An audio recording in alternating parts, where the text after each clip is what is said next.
मेरा नाम क्लोई है और ज्यादातर लोग मुझे एक औसत उम्र नौजवान की हैसियत से जानते हैं।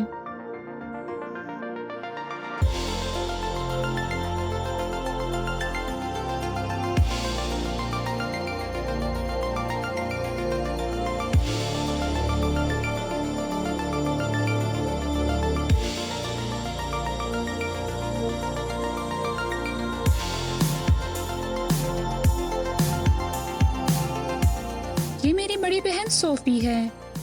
हो सकता है कुछ लोग कहें कि वो हद से ज्यादा मोहतात है, लेकिन वो बस मेरा ख्याल रख रही है।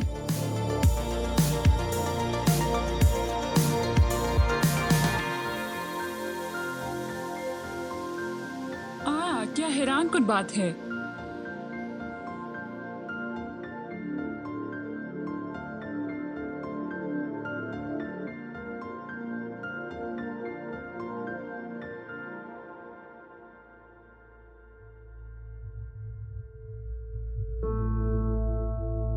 और ये मैं हूँ जो गली के बीच में जमीन पर लेटी हुई हूँ।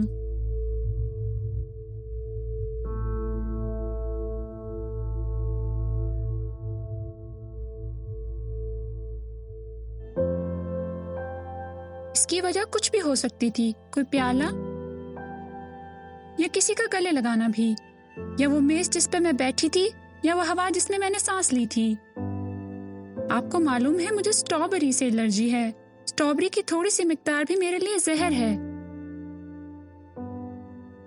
बदकिस्मती से मुझे इसके साथ जिंदा रहना है, हर दिन हर रात। तसव्वुर कीजिए कि किसी को स्ट्रॉबेरी ने मार दिया। यूके की वेबसाइट एनाफाइलेक्सिस के अलामात को इस तरह बयान करती है: ज़बान या गले का सूज जाना, निगलने या बोलने में दुश्वारी, आवाज की तब्दीली जैसे दुरुस्त आवाज, गुड़गुड़ाहट या मुस्तकिल तौर पर खांसी या शदीद दमा, सांस लेने में दुश्वारी और शोर, पेट में दर्द या उल्टी, चक्कर आना, गिर जाना या बेहोश होना। ये ब्लड प्रेशर में कमी की वजह से होता है और बच्चों में अपने आप को ऐसे जाहिर करता है कि उनकी पकड़ कमजोर हो जाती है। अब हम आपको दिखाने वाले हैं कि ऑटो इंजेक्टर या एपिपेन का इस्तेमाल किस तरह करेंगे, जो कि एक ब्रांड का नाम है।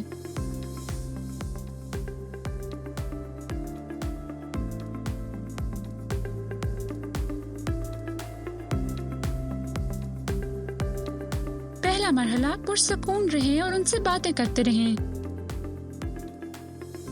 दूसरा मरहला, आसमानी रंग के ढक्कन को हटाएं।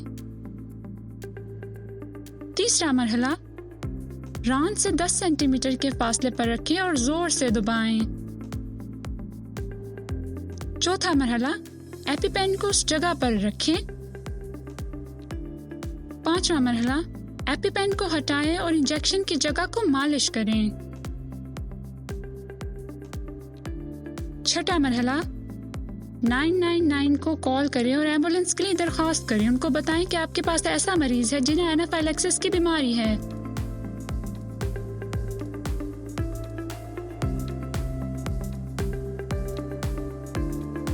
क्लोई के रिएक्शन के बारे में हकीकतें। क्लोई को रिएक्शन के बाद अस्पताल जाना पड़ता है। इसके पास 17 स्टेरॉइड का कॉकटेल है। क्लोई को हमेशा दिल पर नजर रखने वाली मशीन पर रखा जाता है। रिएक्शन के बाद क्लोई के जिस्म को ठीक होने में 2 हफ्ते लगते हैं। उसे कॉलेज से छुट्टी करना पड़ती है, जो परेशानी में मजीद इजाफा कर देती है। और ये सब कुछ कहीं भी हो सकता है, हत्ता कि शॉपिंग पर जाते हुए या किसी रेस्टोरेंट में खाना खाते हुए। ओह, ये यहाँ है, बहुत अच्छे। क्या ये स्ट्रॉबेरी है? नहीं, ये तो रास्पबेरी है। और नहीं, उसका मतलब चटनी। चटनी किस चीज की है? ओह, मुझे नहीं पता, माजरत। रेस्टोरेंट में स्टाफ को एलर्जीज के बारे में बताएं। लोगों को अपनी एलर्जी के बारे में बताने से ना डरें, खास तौर पर जब आप बाहर खाना खाने जाएं। अगर किसी चीज के बारे में शक हो तो अच्छा है ना खाएं। खुराक को महफूज रखें। एलर्जी से पाक खाना पकाने का मुकम्मल अलहदा सामान इस्तेमाल करें। किसी ताज़ा साफ कपड़े, साबुन और गर्म पानी से सतहों को अच्छी तरह से साफ करें। और इससे बेहतर है कि एक मुकम्मल अलहदा जगह इस्तेमाल की जाए जहां एलर्जी से पाक खुराक पकाई जा सके। जिन चीज़ों से एलर्जी होती है उनको ढक्कन लगा लें और बर्तन पर नाम लिखकर सबसे नीचे वाले शेल्फ में रखना चाहिए, ताकि अगर उन बर्तनों से कुछ बह जाए तो बाकी चीज़ें महफूज रहें।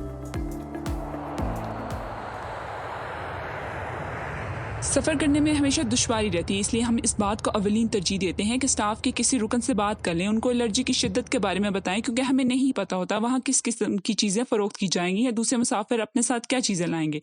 इसलिए इस मौका पर हमने एयर होस्टेस को पास बुलाया, तमाम हालात से आगाह किया और दरख्वास्त की कि अगर वो मेहरबानी करके दूसरे मुसाफिरों को ऐलान करके बता दें। तो उसने मुझे रोका और कहा, मुझे मालूम है अपना काम कैसे करना है। ठीक है, ये अच्छा है। हमने आपस में कुछ खुसर पुसर की क्योंकि वो मुझे कुछ गुस्ताख सी लगी। फिर उसकी आवाज़ स्पीकर में से आई, अस्सलाम वालेकुम ख़वातीन और हज़रात, आज शाम हमारे साथ एक ऐसी मुसाफिर सफर कर रही है जिसे हवा के जरिए फैलने वाले स्ट्रॉबेरी से एलर्जी है। इसलिए हम आपसे दरख्वास्त कर रहे हैं कि कोई भी ऐसी मसनूआत खोलने से परहेज करे जिनमें स्ट्रॉबेरी हो। इसका मतलब ये भी है कि हम आपको ऐसी कोई प्रोडक्ट फरोख्त नहीं कर पाएंगे जिसमें स्ट्रॉबेरी हो, जैसे कि रोज वाइन, स्ट्रॉबेरी की परफ्यूम्स और स्ट्रॉबेरी की मीठी चीजों पर आज की हमारी रियायत भी खत्म की जाती है। मुझे पता है। लोगों ने इस बात पर हंसना शुरू कर दिया और कहने लगे, हो सकता है एलर्जी नहीं कोई मजाक हो। इसलिए फिर मैंने खुद जिम्मेदारी ली कि जाऊं और इसे कहूं कि हम हकीकत में इन हालात के बारे में कैसा महसूस कर रहे हैं। रेलगाड़ी की कहानी ये थी कि हम एक ग्रुप की शक्ल में स्कूल के साथ लंदन जा रहे थे। वहाँ एक मुसाफिर था जिसके पास स्ट्रॉबेरीज थी और हमारे उस्ताद बहुत ड्रामेबाज थे। स्ट्रॉबेरीज, सब नीचे हो जाओ, फर्श पर लेट जाओ, सब नीचे हो ट्रेन जाओ। में सबका अंदाज ये था, क्या बात है, क्या हो रहा है। उस्ताद सबको रास्ते से हटा रहे थे और बहुत ड्रामाई किरदार अदा कर रहे थे और हमारी हंसी नहीं रुक पा रही थी। ताहम सब कुछ होने के बाद इसका नतीजा ये निकला कि हम फर्स्ट क्लास में चले गए, ऐसी ट्रेन जो बहुत अच्छी थी।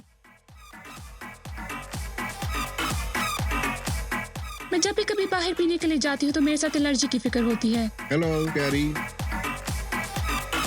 माँ जनल, तुमने मेरी स्ट्रॉबेरी गिरा दी।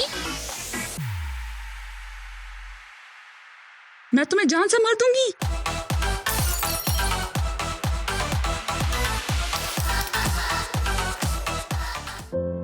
मुझे हमेशा अपने नए दोस्तों को अपनी एलर्जी के बारे में बताने की फिक्र लाहक होती है।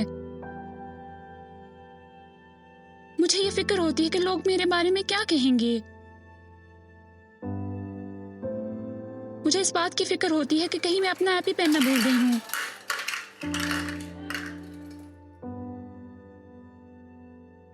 मुझे इस बात की फिक्र होती है कि कहीं ऐसा ना हो मैं अकेली हूँ और मुझे रिएक्शन हो जाए। इस वजह से मैं अक्सर औकात बहुत तन्हा महसूस करती हूँ, क्योंकि आप जहाँ भी जाते हैं ये चीज़ आपके दिमाग पर सवार रहती है, क्योंकि लोगों को बताना पड़ता है या आपके आसपास जो है उन हालात से चौकन्ना रहना पड़ता है। और इससे आपको ये एहसास होता है कि आप दूसरे लोगों से अलग हैं, क्योंकि ज़्यादातर लोगों को ये सोचना नहीं पड़ता लेकिन आपको सोचना पड़ता है। मैं जानती हूँ कि मेरी दूसरी बहन लूसी और मैंने माजी में बहस की है कि जब भी हमारी अम्मी की जानिब से हमें 1-2 मिस कॉल्स मौसूल होती हैं तो हमारा पहले रद्दमल होता है, ज़रूर क्लोई को कुछ हुआ है। आप जानते हैं हम उस दिन से बहुत डरते हैं कि हमें फ़ोन कॉल मौसूल होगी और कहा जाएगा अब हम 3 बहनें नहीं हैं, अब हम सिर्फ 2 हैं। आपको पता है कि खतरा हमेशा मौजूद रहता है और मैं इस बात से बहुत डरती हूँ क्योंकि मैं उसे बहुत प्यार करती हूँ। 14 खुराक की अजनास हैं जिनसे एलर्जी हो सकती है, जो कानूनी तौर पर रजिस्टर्ड हैं। इनमें शामिल हैं अजवाइन, ग्लूटेन पर मुश्तमिल अनाज, केकड़े, अंडे, मछली,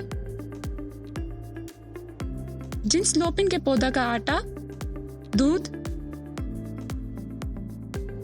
सिपियां, सरसों, गिरीदार मेवे, मूंगफली, तिल का तेल, सोया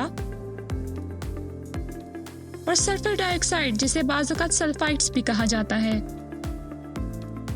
खाने की कुछ दूसरी चीजें भी हैं जिनसे एलर्जी रिएक्शन हो सकते हैं, जैसे स्ट्रॉबेरी, कीवी, मशरूम और बहुत सी दूसरी चीजें। एलर्जी का सबब बनने वाली कुछ ऐसी भी चीजें हैं, मिसाल के तौर पर स्ट्रॉबेरी फलों के जूस की अज़ा में छुपी हो सकती हैं या फलों के शुगर में। खुराक की अशिया के लिए लेबल को चेक करें। मालूम एलर्जी वाली चीजों की निशानदही के लिए ज़ाय तरकीबी को देखें, इसमें ये अज्जा हो सकती हैं वाली खबरदारी को जरूर पढ़ें। एलर्जी रिएक्शन मामूली, दरमियानी या शदीद हो सकती है। कुछ हालात में ये मौत का भी सबब बन सकती हैं, जिसे एनाफाइलैक्सिस कहा जाता है।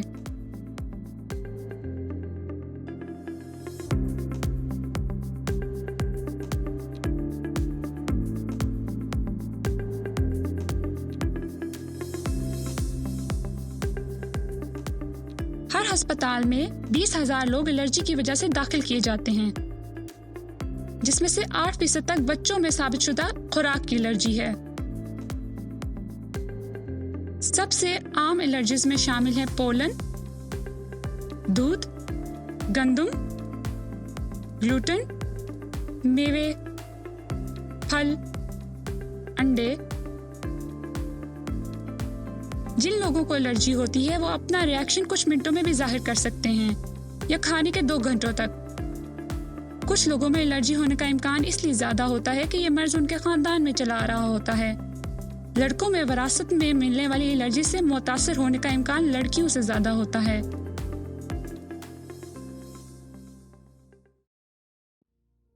बतौर माँ, जिस लम्हे आपका बच्चा आपके हाथों में दिया जाता है तो आपका खौफ शुरू हो जाता है। मुझे मालूम है तमाम वालिदैन डरते हैं। एक ऐसे बच्चे का ख्याल रखना बहुत मुश्किल होता है जिसे हर वक्त किसी जानलेवा हालत का सामना करना पड़े। कुछ दिन दूसरे दिनों की निस्बत अच्छे होते हैं, लेकिन कुछ दिन आसान नहीं होते। मैंने बेचैनी के साथ जिंदगी गुजारना सीख लिया है। मैं कोशिश करती हूँ कि हर एक रिएक्शन से उसी वक्त निपटूं जैसे ही वो सामने है। मैं कोशिश करती हूँ ऐसा ना सोचूं अगली दफ़ा क्या होगा। तमाम वालिदैन का सबसे बड़ा डर अपने बच्चों को खोना होता है। मेरी जिम्मेदारी है कि क्लोई को महफूज रखूं। वो वाहिद जगह जिसके बारे में सोचती हूँ कि क्लोई के लिए महफूज है, वो हमारा घर है। जब भी क्लोई घर से निकलती है तो मैं कोशिश करती हूँ उसे ये यकीन दिला सकूं कि वह जितना मुमकिन हो मामूल के मुताबिक ज़िंदगी गुजारे। मैं अब भी क्लोई के लिए पुरुमीद हूँ कि वो अपने एनाफाइलैक्सिस से छुटकारा पा लेगी, लेकिन इसका इम्कान बहुत कम नज़र आता है। लेकिन मैं फिर भी पुरुमीद हूँ। क्लोई के लिए मेरी तमन्ना है कि वह खुशहाल और भरपूर ज़िंदगी गुजारे और उसके तमाम ख्वाब पूरे हों।